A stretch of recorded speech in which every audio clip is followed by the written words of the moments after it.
for the audio, or you can even watch back. Giving players all the props, or put them on blast. We don't give no hot takes, only talk facts. We're giving all our devotion, riding high on this wave of emotion. Going all out, yeah, cause this is our time. No, ain't no stopping us till we reach the finish line. All in, we came here to win. We're gonna give everything. S-I-C-K on the run. S-I-C-K, sick.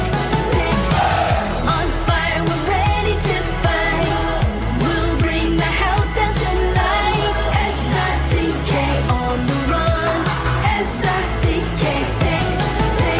Play it on the car ride, play it when you lounge. X and O, you know that we can hold it down. Shout out to my man Sammy, got it off the ground. And to all the listeners tuned in right now, got debates, analysis, and speculation. This is sports talk for the new generation. You know where to find us, got a reputation. Sick podcast, your #1 sports destination. Giving all our devotion, riding high on this wave of emotion. Going all out, yeah, cause this is our time. No, ain't no stopping us till we reach the finish line. All in, we came here to win. We're gonna give everything. S-I-C-K on the run. S-I-C-K, sick. On fire, we're ready to fight. We'll bring the house down tonight. S-I-C-K on the run. S-I-C-K, sick. S-I-C-K, it's the sickest podcast. Tune in for the audio, or you can even watch back. Giving players all the props, or put them on blast. We don't give no hot takes, only talk back. S-I-C-K, S-I-C-K, S-I-C-K, S-I-C-K, S-I-C-K, S-I-C-K, All in, we came here to win. We're gonna give everything. S-I-C-K on the run. S-I-C-K, sick. S-I-C-K, it's the sickest podcast. Tune in for the audio, or you can even watch back. Giving players all the props, or put them on blast. We don't give no hot takes, only talk facts. We're giving all our devotion, riding high on this wave of emotion. Going all out, yeah, cause this is our time. No, ain't no stopping us till we reach the finish line. All in, we came here to win. We're gonna give everything. S-I-C-K on the run. S-I-C-K, sick. On fire, we're ready to fight. We'll bring the house down tonight. S-I-C-K on the run. S-I-C-K, sick. Play it on the car ride, play it when you lounge. X and O, you know that we can hold it down. Shout out to my man Sammy, got it off the ground. And to all the listeners tuned in right now, got debates, analysis, and speculation. This is sports talk for the new generation. You know where to find us, got a reputation. Sick podcast, your #1 sports destination. Giving all our devotion, riding high on this wave of emotion. Going all out, yeah, cause this is our time. No, ain't no stopping us till we reach the finish line. All in, we came here to win. We're gonna give everything. S-I-C-K on the run. S-I-C-K, sick. On fire, we're ready to fight. We'll bring the house down tonight. S-I-C-K on the run. S-I-C-K, sick. S-I-C-K, it's the sickest podcast. Tune in for the audio, or you can even watch back. Giving players all the props, or put them on blast. We don't give no hot takes, only talk back. S-I-C-K, S-I-C-K, S-I-C-K, S-I-C-K, S-I-C-K, S-I-C-K. Turn up your volume. Because you're about to listen to The Sick Podcast. With Tony Marinaro. 55 seconds left in the penalty, a minute and 27 seconds left in regulation time. Boston 4, Montreal 3. Lafleur coming out rather gingerly on the right side. He gives it into Lemaire, back to Lafleur. Oh! The sickest Montreal Canadiens podcast. You're in the ball! Sports entertainment like no other. Rejoint, on lui fait perdre la rondelle, une passe devant. Et c'est le dégagement et ce sera la victoire des Canadiens. Coupe Stanley pour les Canadiens. Le 23e de l'histoire. You found the dogs! John, you found the dogs! He found the dogs! And all together, they worked a young team to the top. And now, a 24th Stanley Cup banner will hang from the rafters of the famous Forum in Montreal. The Canadiens win the Stanley Cup! Brought to you by Energy Transportation Group. Driven to be different. La Vida TB. Embrace your true nature. And Playground, your premier gaming destination. It's gonna be sick.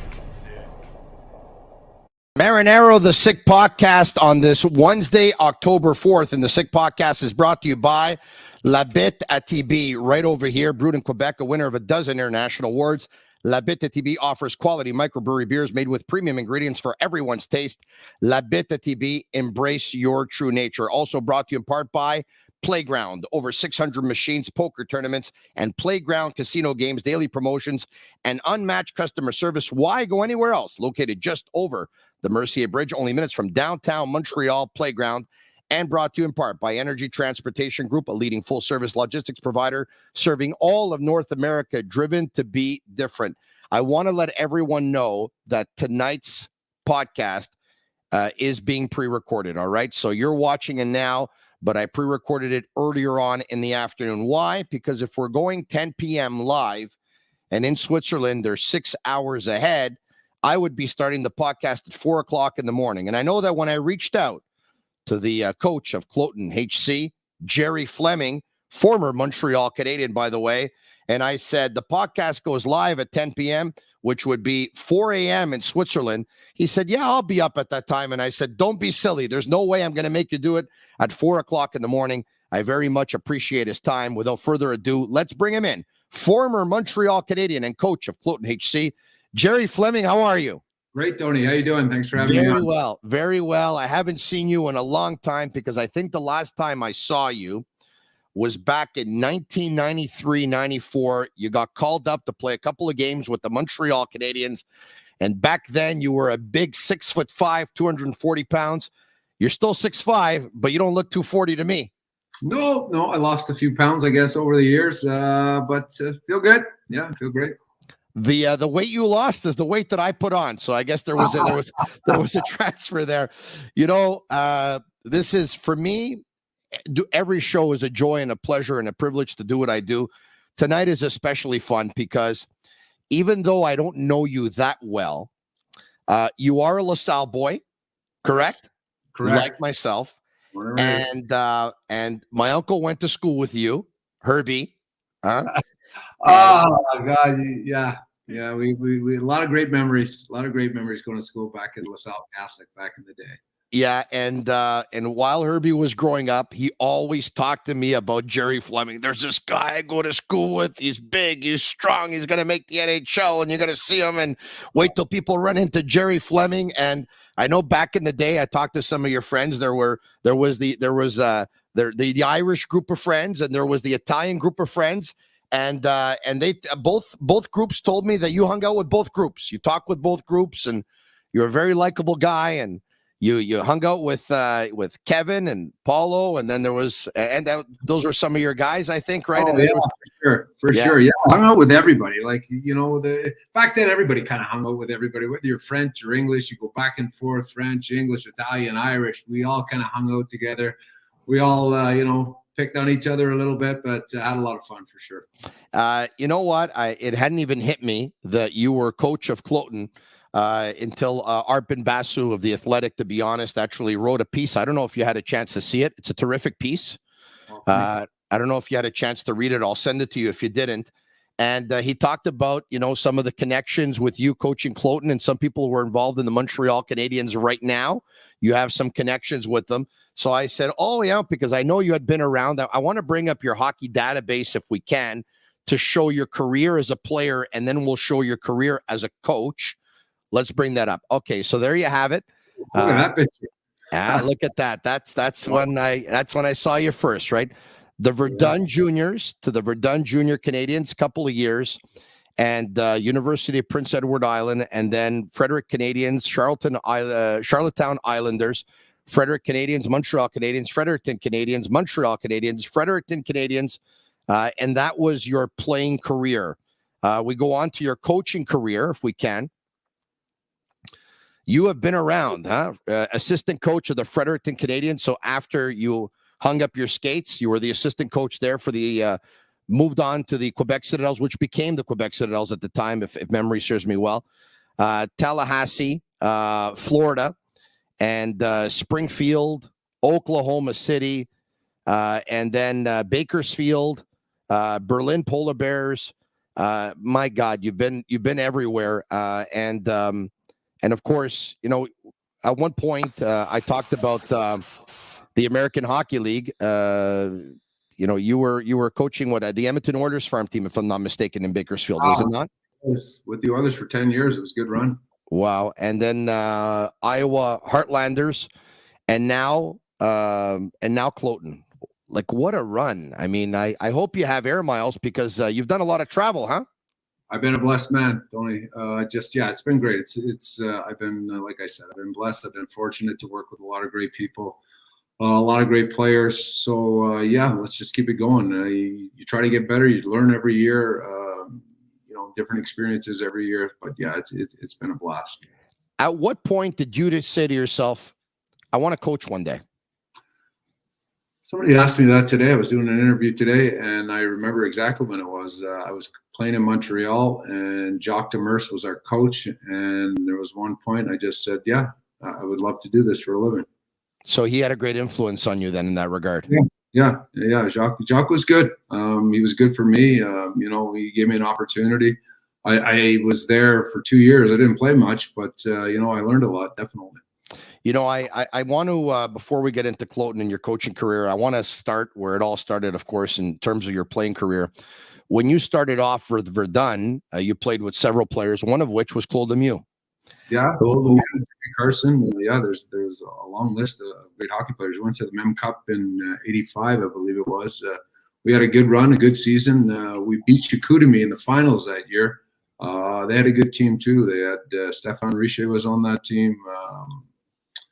The Bandit was in nets. So yeah, they had a good team too. Yeah, but that team in Verdun, that Claude Lemieux was on your team for a couple of years, 83, 84, and then 84, 85. Well, the year after, 85, 86, the Montreal Canadiens win the Stanley Cup with about 10 rookies in their lineup. And Claude Lemieux was one of those. And of course, he was instrumental. He scored so many big goals. I think of the game winner in Game 7 versus Hartford in the second round. I think in the third round versus the New York Rangers, he scored a goal in Game 3 in overtime at Madison Square Garden to put the Canadiens up 3-0 in that series. In the 86 Cup final, he scored some big goals. Was it? I think he scored one versus the Calgary Flames, which was a big one. Anyway, when you were playing with Claude back then, did you know that Claude Lemieux was going to make the jump to the Montreal Canadiens and be an important player for them?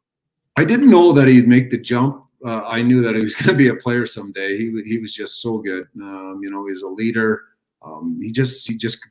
He drove the bus. There's no doubt about it. Like, he wanted the team. He wanted that responsibility, put guys on his back, and it was just like, follow me, let's go. He was a beast. His legs, I remember seeing him for the first time. He got traded from Three Rivers. Montreal drafted him, I think, in the second round, and he was traded from Three Rivers to us. And from day one, it was just like, here I am, follow me, let's go. Let's go in the right direction. He was definitely a leader.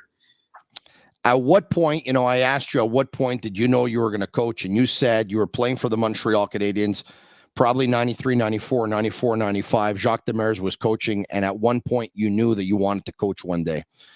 At what point did you have a feeling that you were going to get a chance in the National Hockey League? Did you ever have that feeling that, hey, you know what, I'm going to play in this league? Or yeah. I remember exactly when it was. My dad worked at the Montreal Forum as a security guard. He had 2 jobs. He worked for the city of Montreal, and he worked, his second job was a security guard. And, I would go visit him during the games. And there was one particular game, he was standing behind the bench and it was warm up and they were playing the Flyers. And Craig Berube was skating around the neutral zone. And I was standing there. I don't know, it was, I think, after my first year of university. But I remember the exact same moment. It was really strange to me. Like we met, he was coming across the red line and I was standing behind the bench and the door was right there where the players come in and out. And we met eye contact and I turned to my dad, I'll never forget it, and said, Dad, I'm going to play in the NHL someday. And I just, from that point, yeah, that's strange. But yeah, it was just this weird phenomenon that I had at that point. And I just turned to him and I said, Dad, I'm going to play in the NHL someday. So when I was looking back on your career earlier this afternoon and noticed that when you were playing for the Fredericton Canadiens, Jesse Belanger was on that team, Paul DiPietro was on that team, Ed Ronan was on that team, Gilbert Dion was on that team, and they ended up being a part of that cup run. And then I noticed that, the year after they won the cup, that's when you played the 5 games. Do you ever think back and say that in terms of timing, like you were so close, like you were probably about a good 6 months to a year off from probably getting a call up and being part of that Stanley Cup winning team in '93? Or you're better off not thinking about stuff like that? Yeah, you really don't. I have no regrets with anything. Like I was fortunate enough to play with Montreal. I was there, as a black ace, but you don't think about it, Tony. You're just. I'm just thankful that I got the opportunity to play with, my hometown club, a team that I watched growing up. To be part of the Montreal Canadiens is a special feeling, and regardless of when I was there or whether it was after they won the Stanley Cup, before they won it doesn't matter to me. It was always a dream to play with Montreal, and I got to accomplish that.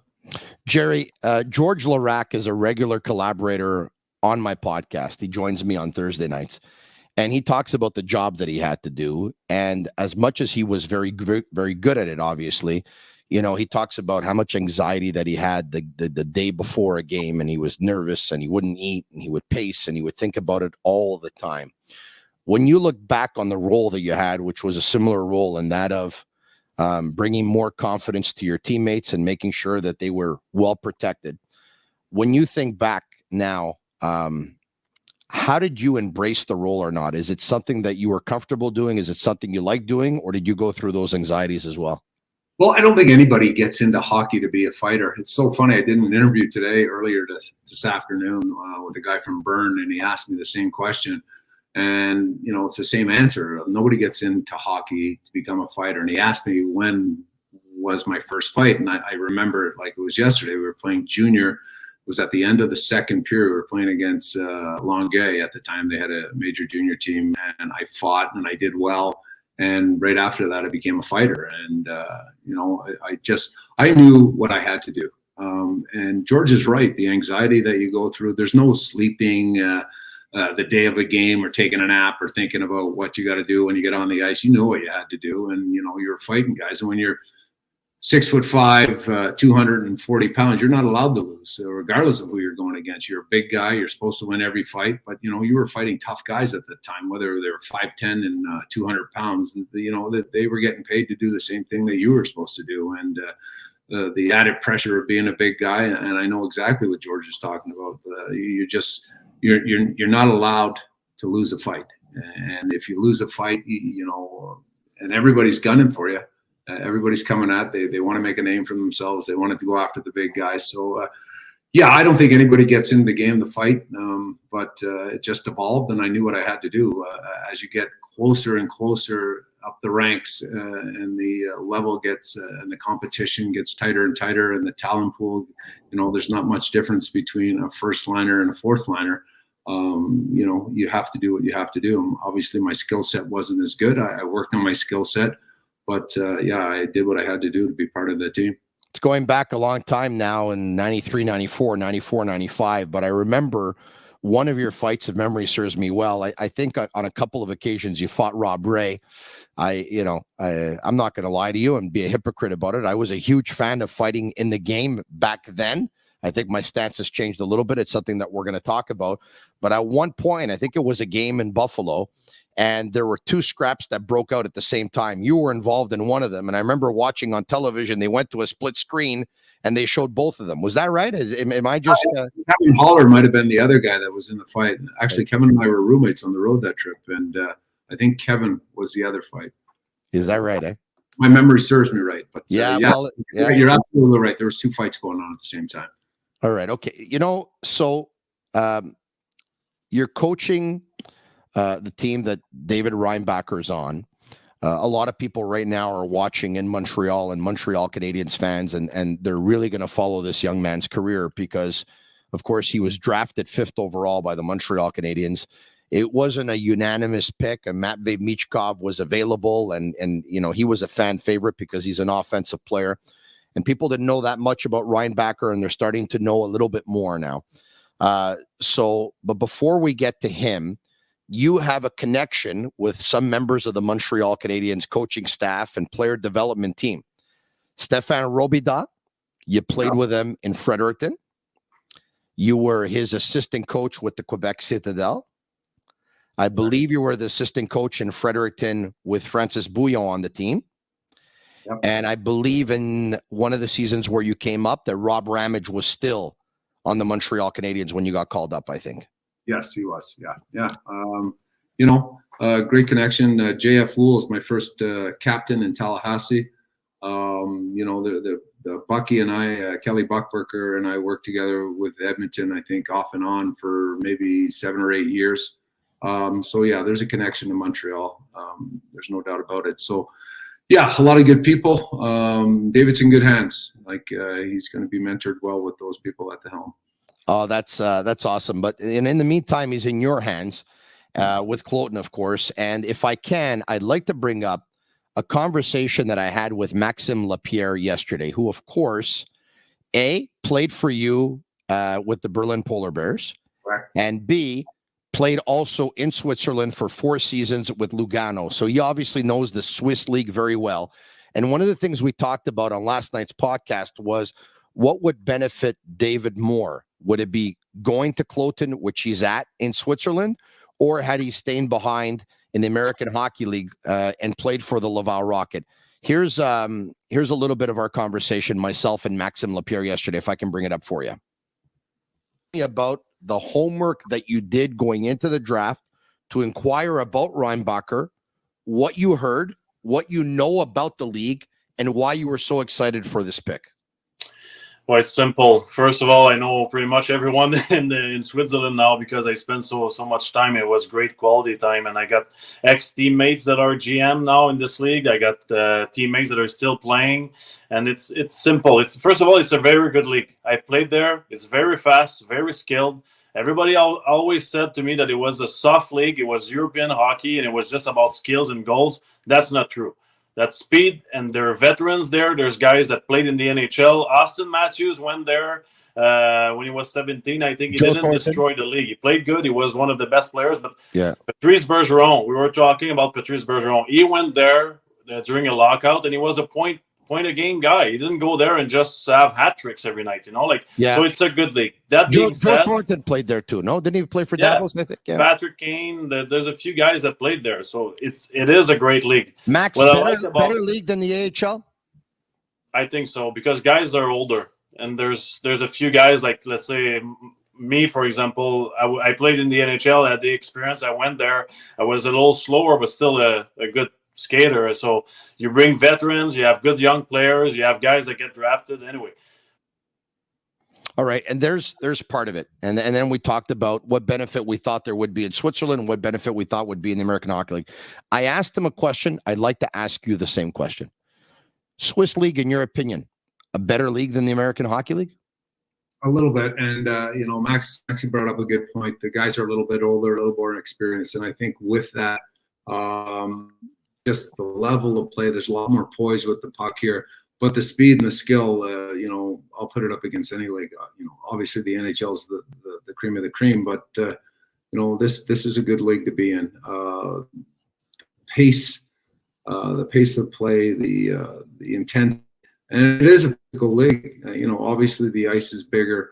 You don't go to your way to make hits, but when the opportunity allows itself, yeah, it's physical. Guys are big, guys are strong, and the speed and the skill is unmatched, I think. Talk to us about the league, right? It's a 50 plus game season. I believe the regular season ends somewhere in the month of March. Is that correct? You play 2 games a week? That's right. Yeah. We play basically right now. We're playing 3 games a week. They have a few breaks here. They have a break in December. They have a break with the Spangler Cup in December. So there's a few breaks. So they've kind of squeezed a lot of the schedule, a lot of games in the schedule in the season. But yeah, it's a good league, Tony. It really is. What are your first impressions of David? What can you tell me? He processes the rush. His ability to read what's coming at him and making the appropriate play based on what's coming at him, whether he's at a disadvantage, stick, tremendous skater. For a big guy, he moves well. His puck skills are, a lot of people, don't give him the credit for his offensive ability. He knows when to jump in holes. Like I said, I think his biggest asset is ability to read what's coming at him, where to go with and without the puck. Takes good angles. He can kill a lot of plays going forward. He knows when he's at an advantage or a disadvantage, and he kills a lot of plays going forwards. I know when Chicago was really good, they really emphasized a lot of their defensemen and killing plays when they're at an advantage going forward and numbering guys. He reads really, really well. He moves the puck well. He's got a great shot. So yeah, there's a lot of things in his game that I really, really like. Obviously, there's things that he needs to improve on. He needs to get a little stronger, a little bit more explosive, but I think that's going to come with time. All right. So is there an off ice program for players like that need to get on a weight program, need to get on a strength program? Max was saying that if you play 2 games a week and you play Fridays and Sundays or whatever it is, it does give you a lot of time to work on your body. You just talked about playing 3 games per week because there's different tournaments that are going to kick in. Is there a special program for David that was given by the Montreal Canadiens? Yeah, we have a strength and conditioning coach here. He's great. I mean, and the guys get a lot of time. We have lifts after games when we do play. Like you said, as the schedule goes forward here, we'll play 2 games a week, so it'll for a lot of time, a lot of off ice, and David's going to benefit from that. But yeah, he's on a program where we'd like to get him a little more explosive, and he's going to work on that. So before I had realized that Jerry Fleming was coaching Kloten, I was saying to myself, I said, I think that Laval would be better for David Reinbacher than Kloten. And one of the reasons why I thought that is because based on what we saw from David in development camp in the summer, and based on what we saw from David here in pro camp up until a couple of weeks ago, the biggest adjustment for David, I think, besides having to beefing up and get stronger, the biggest adjustment, I think, is going to be his ability to be able to do what he does on the North American rink. He would have had that in Laval in the American Hockey League. He doesn't have that in Switzerland. It's probably a stupid question from a guy who never coached the game, but I'm going to ask it anyway. Is there anything that you can actually kind of do in drills or whatever so that the rink becomes a little bit smaller for him so that he's able to work on that? Well, a lot of what we do, and a lot of teams in Switzerland do it, is trying to eliminate time and space. I think that's the biggest thing, putting defenders under duress. We do a lot of drills and breakout. I think the escapability from eluding that first forechecker is really, really important. So I think that's the way it is in the NHL. It's a lot of chip and chase. There's not much, what do I want to say? You're trying to get pucks in behind defensemen and put pressure on them, cause turnover off that. And we do a lot of drills where, we put guys under pressure, eliminate time and space and make them choose the right decisions with the puck. And I think that's going to serve David well. I think that the ability to elude that first forecheck and to create separation and move the puck, and he does have those abilities, without doubt. We work on that constantly. Enlighten me if you can and educate me on what your schedule would look like. I think I said to you that the schedule ends somewhere near the month of March. But how does it work with promotion and relegation? Because I know that's a system that obviously is prevalent in Europe. Well, we finished, I believe it's the March 5th this year is our last game. And after that, the 8, 9, and 10, 7, 8, 9, 10 seed play a relegation, a 2 out of 3. And then the 2 teams that come out of that make up the top 8, and it's best of 5, right to the end. So it's going to be important for us. Like, we're not a top end as far as salary goes. We're a low budget team, or we don't have the budget that a lot of big teams like Geneva, Zurich, we played Zurich the other night. They've got a lot of good ex-NHL players, and they pay good money to get these players. So, our goal right now is obviously to make the top 6, but I think in realization to make between 7 and 10 would be a realistic goal for us. Fantastic. Based on your conversations with David, what has come out of it? What can you tell us? From one LaSalle boy to another. He's a great young man. He's a fantastic young man. What you see is what you get. He's just a solid human. He comes to work every day. His teammates love him. He's a good guy to be around. He wants to get better. He wants to improve, and he's there every guy. He's the first guy on the ice. He's the last guy off the ice. So he's trending in the right direction for sure. As you look into your crystal ball, and these things are very difficult to predict, I know, still a young player, what kind of defenseman will the finished product end up being when he makes his way to the National Hockey League, in your opinion? You know what? I coached Jeff Petrie in Springfield, and he's got a lot of the same attributes. He moves the puck well. He's rangy. He's got a good stick. He defends well. He moves the puck exceptionally well. Read the rush. His gap control is good. He's got, his defensive abilities are solid. That's important. But again, I said earlier that he's got a tremendous amount of upside offensively. So I think you're going to see an all-around right-handed shot defenseman who moves the puck well and has good mobility. Who will log how many minutes per game? Can he be that horse? Can he be a horse that in the playoffs plays close to 30 minutes? Yeah, if David's playing, hopefully his first couple of years, he's in that anywhere between 20 to 24 minutes a game. But as his career goes, you're going to see him up near the 20s, maybe half the game. Hopefully that's projections, but again, as far as prognosticating goes, I don't know. But like I said earlier, he got a tremendous amount of upside. At one point when he was here in development camp in the summer after being drafted by the Canadiens, obviously, there was some talk of inflammation, his knees, and Osgood slaughter. Is that at all an issue? Is a preoccupation whatsoever or no? Zero. There's no issue there. I'm going to squash that rumor right now. There's no issue there with David's knees. He's fine. Wow. Listen, as a kid, I had Osgood slaughter, and it's really? Yeah, I sure do. When I played lacrosse, it's a disease where basically your muscle in the front of your kneecap, your patella starts to come up a little bit, and it's painful. But David has none of that. Like, I don't know how that started, but let's squash that rumor right now, Tony. So you have the medicals, and you have the fitness testing and stuff like that, and nothing. He killed that. No, he's fine. He's fine. Fantastic stuff. Jerry, in terms of your coaching aspirations, life has taken you to Switzerland now. It's not a bad life, by the way, based on the people that I talk to. They talk about, once again, a league that has somewhat in the mid 50 games. You play 2.5 games a week on average. You have a lot of, you got some time off. I hear it's a pretty good life, but does Jerry Fleming still want to coach in the National Hockey League? Because I would imagine everyone does. Is that hope and dream still alive? Yeah, for sure, definitely. Wherever this journey takes me, like I said, I'm thankful and here, and I've done what I've done. It's been a great journey, but yeah, I want to coach in the NHL someday for sure. Mm-hmm.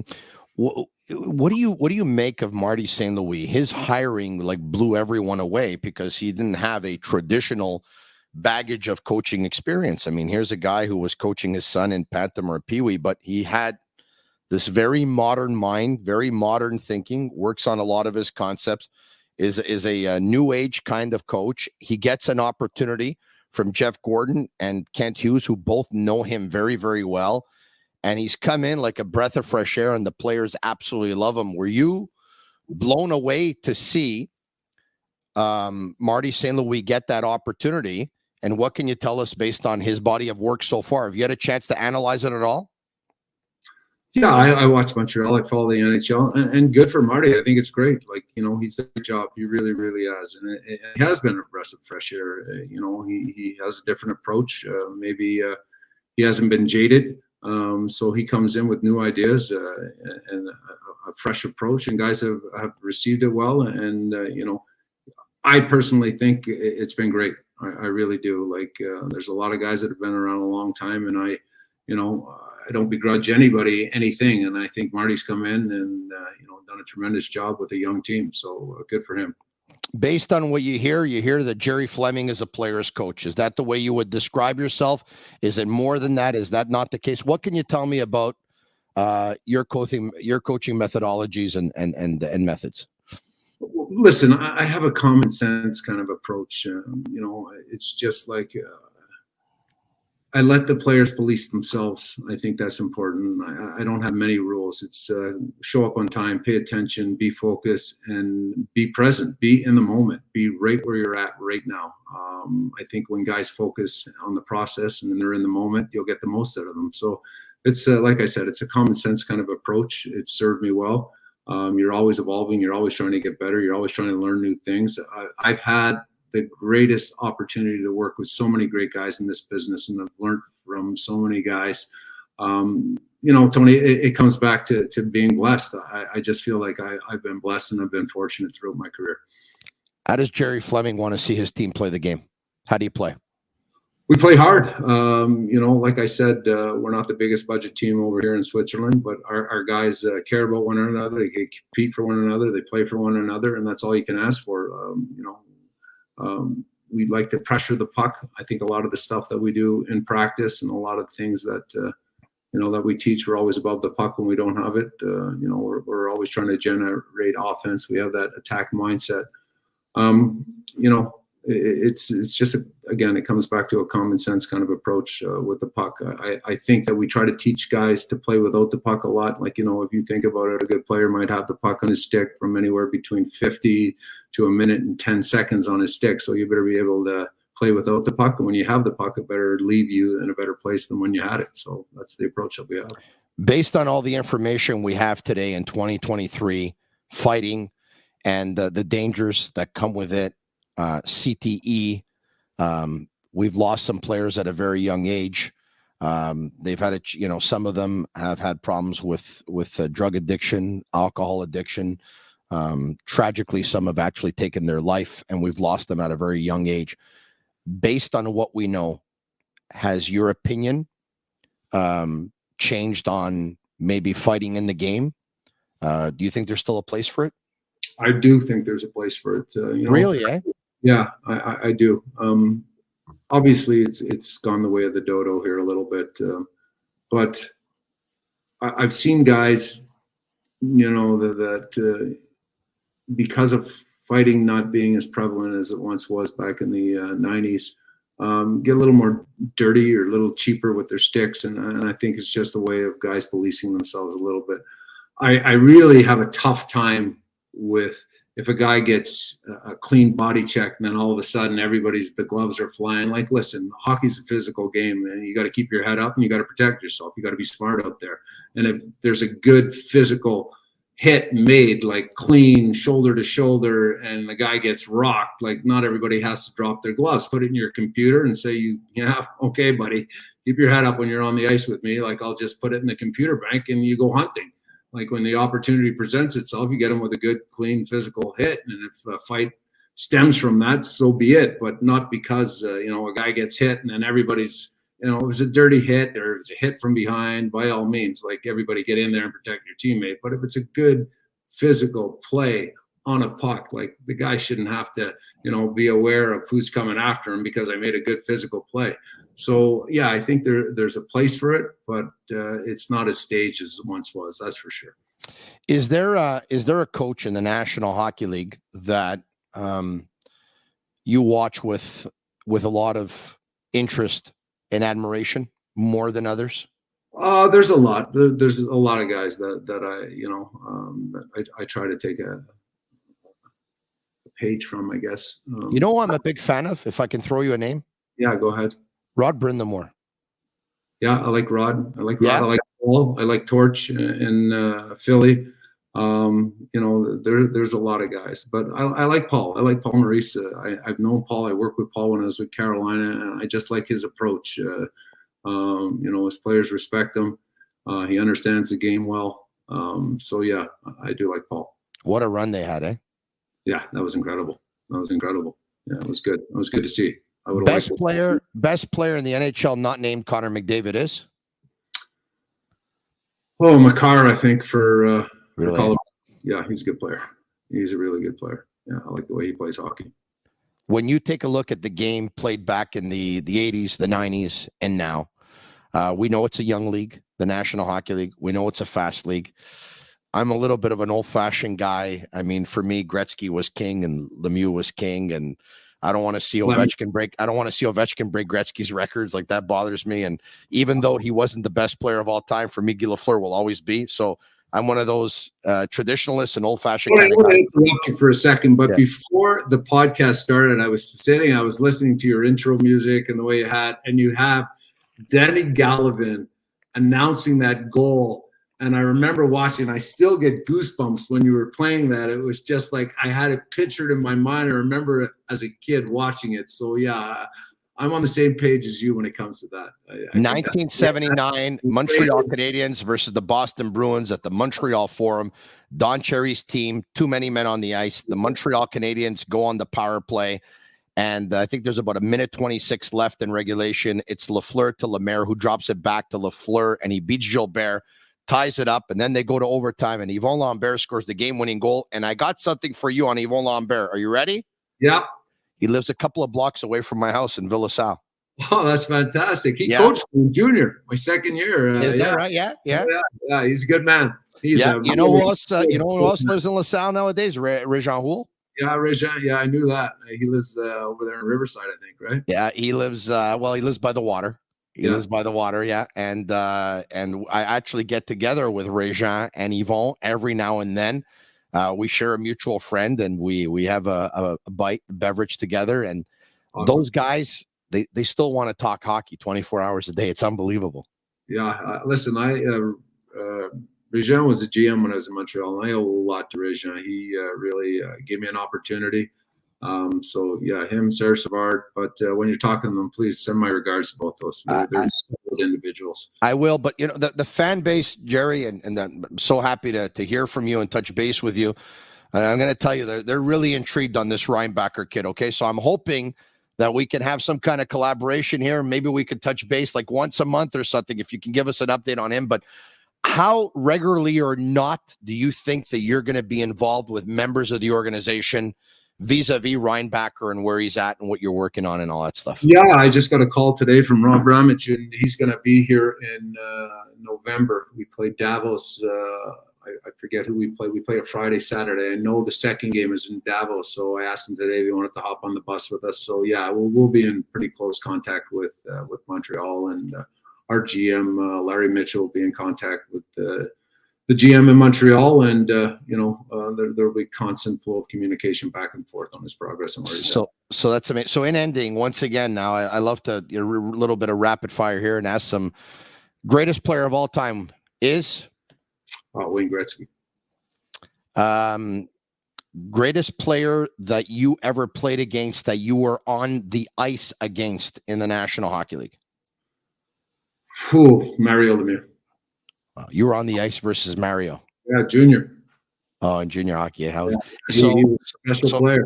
So wow. Mario grew up on Jock Street in Villemard.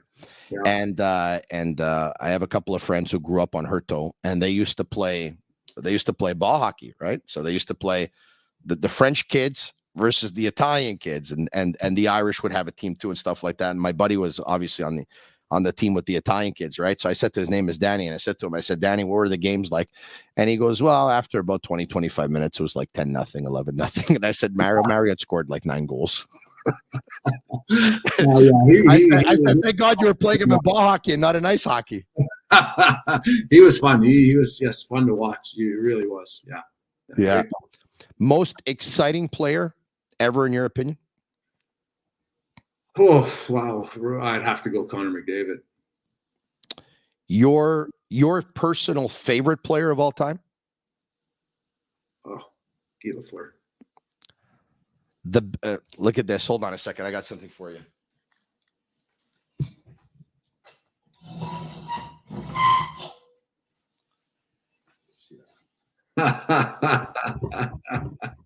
That's fantastic. Oh, I love it. Yeah, he all-time favorite without a doubt. So, as I put that away, my buddy Mike Moretto, who's my neighbor, whose first cousin Marco went to school with you. I don't know if you know Mike or not. Mike's a little older than Marco, but Mike's my neighbor. I mean, everyone's my neighbor in LaSalle, right? And I turned 50 last year, and Mike knows how much I love the flower. So, he bought that chair for me, which was signed by Guy Lafleur. And I got another story, if I can. Just give me 1 second. I'll break away. I'll be back.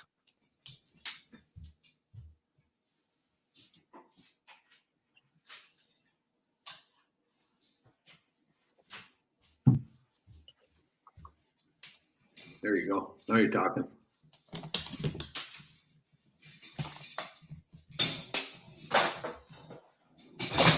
I just dropped everything. My God, what a disaster. We're going to keep this in, by the way. It's live. I love it. I love it.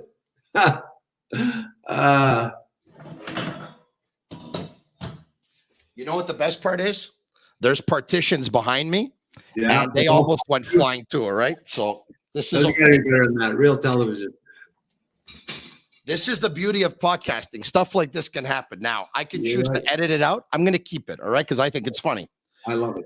So a year and a half ago, almost 2 years ago now, it'll be 2 years at Christmas, I go out and I said, you know what?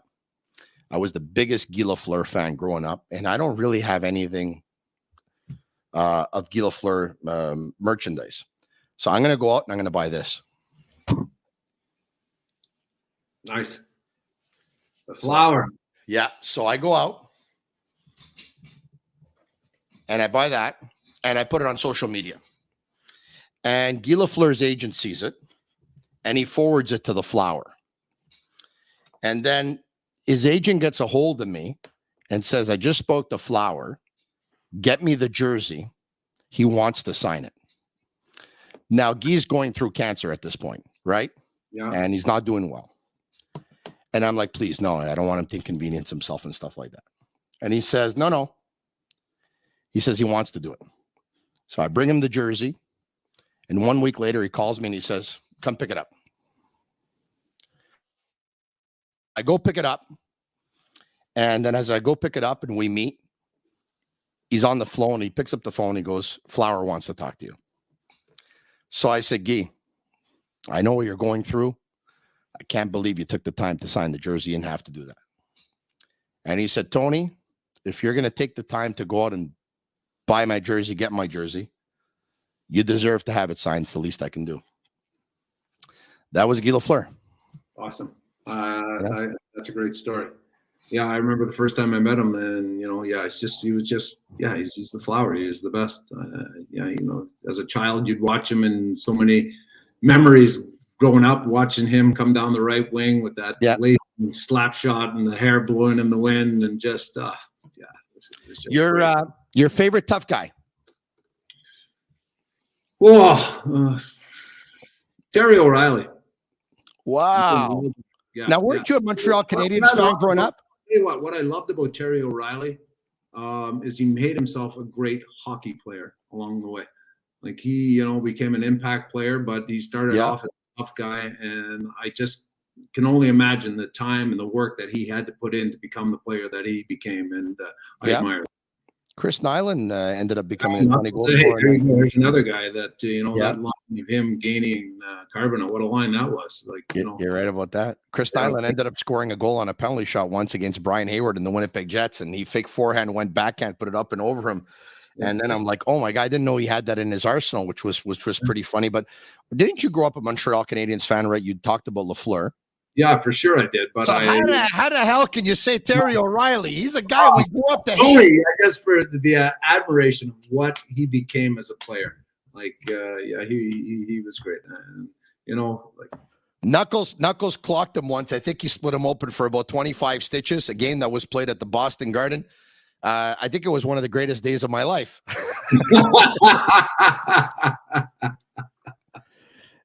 Jerry, so fun to talk to you once again, and you've really, I talked about Marty St. Louis before, and what he's become, and there's a bunch of coaches, and to stay in this game, you have to evolve, right? From the 80s to the 90s to 2000s to now, like the game has changed, some of the mentality has changed, and you've really evolved into what I think is a great coach based on what I hear from a lot of players who just absolutely love playing with you or playing for you. I wish you all the best with Kloten. Have a great year in Switzerland. And is it a date? Can we touch base maybe once a month? Yeah, to find out how you're doing. Just reach out to me, Tony, whenever you want. But yeah, I can't thank you enough for having me on. I've listened to your show when it was on TSN, and now your podcast. Congratulations to you. You've had a great run, and it's nice to see a LaSalle boy on top of the charts here. Good for you. Thank you very much. I really appreciate it. And what do you say to some of your buddies back from LaSalle Catholic Comprehensive High School? I say hi, and I give them all a great big paisan kiss. They're the best. They really were. We had a ball growing up. Yeah. Say hi to all of them for me, please. You were very popular then, Jerry, and you're very popular today. Thanks for doing this. I appreciate it. Have a good one. Yeah. All right. There you have it. The head coach of Kloten HC. There is Jerry Fleming. We thank him very much for that. Marinaro. A shout out to Big V Live Productions in association with Nick Qualité. They're happy to present the Wise Guys of Comedy Saturday, October 7th at 8 p.m. at Salle des Îlets, Collège Marie-Victorin, 7000 Marie-Victorin, Montreal. Mike Marino is bringing the Welcome to the Family World Tour back to Montreal with special guest Angela Majorano-Thurston from Toronto, and Montreal's very own Franco Tadeo is the MC. Vincent Soumarin, Montreal North Food Truck, will be serving some hot, delicious pizza before the show. And, of course, part of the proceeds will be going towards the SMA Foundation. Come grab a bite and have a few laughs. It'll be a fun-filled evening. Tickets can be purchased online at bigvliveproductions.ca. That's it for me. If there's anything I learned tonight is that I have to have this chair somewhat, I don't know, screwed into the floor or something, because or else I can end up going flying one day. The chair went flying today. Luckily, I did not. That's the beauty of live television. That's the beauty of live podcasting, even more than that. All right. For all of you watching on YouTube, once again, this was not live, even though Jerry Fleming wanted to do it live. I actually insisted that we do not, because 10 p.m. to start the episode and 11 p.m. to end the episode would be 4 a.m. to 5 a.m. And I said, no, you get some sleep. You work enough as it is, and I don't want you waking up at like 3:45 or 4 o'clock in the morning. So it was recorded earlier on in the day. It was a lot of fun. For some of you who want, you have a chance to win those tickets. Comment SICK, SICK, SICK on YouTube, Twitter, or Facebook. And I'm sure the people at Master Control will get a hold of you, because we have a couple of tickets to give away.